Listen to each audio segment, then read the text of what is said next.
expired owner.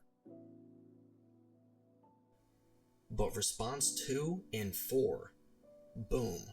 Response 3 means you get to keep track of this property, and if you find a buyer, you bring them here and represent them as a buyer agent.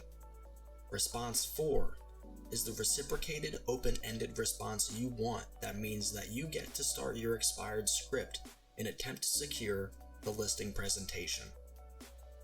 This will lead you to step 4, the beginning of the persuasive side of your script. This is where I begin to discuss what I like to call superior interest. Superior interest is something that I have not heard a single other agent attempt to use on an expired call. It is not taught by brokerages, and you won't learn about it in real estate school. It's a very creative way to grasp the attention of a seller you're speaking to. Remember again, we stated earlier that you want them to create the idea in their own head that there is an upside to meeting with you. And if you're like many agents making cold calls starting off, you don't personally have much to show when it comes to this. But what you can do to supplement this is use superior interest. It gives the owner just one more thing to reject, not just you in the meeting. They now also have to say no to someone you are telling them is an authoritative figure to you. Step 4. Superior interest. This morning I received an email from Superior Interest. He or she was looking at the property themselves and asked me to reach out to you about it. At my first brokerage, when I was referring expired cold call deals for $18 an hour, no commission, my actual CEO was my point of superior interest. I would say things like, the CEO of our company actually saw what you had going on and wanted me to ask a few questions. This makes any person's ears stand up as they hear that they are the center point of interest of the superior interest. This person's prestige is what you sell at this point. It is best you choose someone who can and will be hands-on during the meeting and all other interactions during. The 3 possible responses. Number 1, do they have an offer? Number 2, are they going to buy it? Number 3, oh, well, what do they want to know? Response 1 and 2 likely mean you have a very strong-headed owner who will not relist and will only sell if there is a buyer currently present. I've learned that these are very hard to convert into meetings and are usually just best left alone. But response 3 allows you to continue with your script and sell the point of superior interest, combined with the ideas of selling the home. Now that they feel like a more prestigious business professional is involved and not just you inquiring, they are going to be more subject to listening to you as you listen to them. Answering response number 3. We actually got together as a team and we ran some numbers on the property in regard to getting it sold with us. They wanted me to ask if there happens to be any date you're available this week. We'd greatly appreciate the opportunity to come by and introduce ourselves. This is where you will or will not set an appointment. If you did set the appointment, I'm proud of you and you should be as well. It's not that hard and it's not easy to do either. It takes dedication to even get this far in a cold call expired conversation. For script purposes, we're going to pretend that they reject your offer to meet them at the property. To counter rejection, you will begin by asking the right yes questions. Yes questions are questions that force your prospect to say yes. It's actually a fact. If you get someone saying yes over and over, they will likely keep doing it. This is a famous technique used by many powerful debaters, politicians, and salespeople. It gets the person on your side. Handling rejection. Below are a few quick pivot points you may use in order to reject rejection, the most powerful ability of any entrepreneur. I do not care what you do, rejecting rejection is your superpower. Now, I completely understand. This is an extremely diligent process with many moving pieces, and honestly, because of that fact, we really believe you deserve to hear out all of your options before you move forward. Don't you think you deserve to hear all of your options? Does that sound fair? Who is actually going to say that they don't deserve to hear all of the options they have? Mostly no one. But some will still reject you rejecting their rejection. Here you meet the crossroads of yes and no. Once again, this time it is a crucial turning point in the conversation. The two possible responses. Number 1. You're right. I do deserve all the options, and I'm available on Monday. Number 2. I don't care to hear it. You're like the other 6 realtors who called me today. If you finally received response number 1, congratulations. You did it and you set the meeting.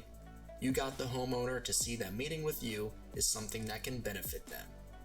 But if rejection continues, there are still a couple more techniques to handle that. Handling rejection. Number 2. We all know that new information is valuable regardless of what steps we take. Hearing us out is going to move you left or right, and that's okay. What it does give you is not only another perspective, but another leg to stand on in any later negotiation down the road.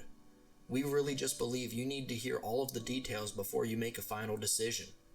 Does that sound fair? Who is going to tell you that providing them with extra information to go off of is not fair or in their favor? Likely not many. But still, those really hard to close ones will insist on not meeting with you. To that individual who still protests at this point, you will say this: what is the real reason you're hesitant on getting it sold? This will do 2 things. Extract the real fear and reason from the seller, why they're not willing and comfortable to move forward, which gives you a point to say that you will comfort that fear in your own special way. Or they may become agitated and feel that you're asking too blunt and blatant of a question for their liking. If they give you a real reason, instead of rejecting you, you listen to it. You listen well and respond accordingly as you acknowledge the difficulty they see in the future of the transaction. You will then respond with this: I hear you, I really do. That's absolutely a valid concern and should not be overlooked whatsoever. But we do not take on projects that we don't believe in. Remember, superior interest specifically saw this property and its potential. If it's acceptable, I'll just pencil something in for date, and we can keep up and discuss it to confirm in the meantime. I find that this approach is the cement in many conversations. We end this last rejection handler by giving the seller the space they need to keep the meeting open and not official in their own mind. But we have established a date, and through that, we secured a meeting. If you were rejected once again, it may be time to move on. That seller is simply not motivated enough to meet just yet, and that happens sometimes. Depending on the interaction though, you may want to add them to your follow-up list. I believe that if you have followed every bit of this script to this point, you have a very high likelihood of having that individual at least be willing to meet with you and your team in person. If you have done so, I want you to congratulate yourself. Be proud of the fact that you were resilient enough to encounter rejection and handle it accordingly through the art of listening and persuasion. If you did set a meeting, it is best to now relay exactly who the homeowner will be meeting with if it is not yourself. I do truly recommend that your superior interest be at that appointment and continue to present themselves to the owner as a key role in the selling of that property. The law of averages. If you did not set a meeting over this phone call, you must lean on the law of averages. In my own experience at work and coaching students while watching others cold call, I have found that you must contact approximately 150 to 200 people to reach your one signed contract. The math is something like this: 200 calls minus 150 no answers or hang-ups is 50 individuals who actually picked up the phone. 50 individuals who actually picked up the phone minus 20 hang-ups mid-conversation equals 30 full real estate conversations. 30 full real estate conversations minus 20 no's equals 9 serious prospects added to your follow-up. But where's the last one? Where did it go? Did we not lose one during our process of elimination? That last remaining one of 200 is the property that you set the appointment for, and it is you and your team who are going out to them. The true skill required that ends in positive results when contacting expired listings is resilience and dedication against the law of averages. There is zero telling sign that will tell you when you will set your next appointment. You may start cold calling one day at 8 a.m. and have 3 appointments set by 12 in the afternoon. Or you may start at 8 a.m. and only have set your first appointment of the day by 5:47 p.m. that evening, well after you've reached out to 150 or so expired listings. Your other job, besides calling, is to know that as long as you're truly making your calls and reaching out to homeowners on this level, and by this level I mean 200 people a day, the longer you go without setting an appointment, the law of averages forces you nearer and nearer to doing so. When you do set an appointment, say to yourself, I'm going to set another appointment because I'm going to call another 200 people. You must know it because it is only math.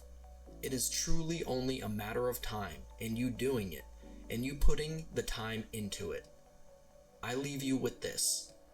Embrace the time it takes to do all things that are good. Count 0 losses and reward your wins.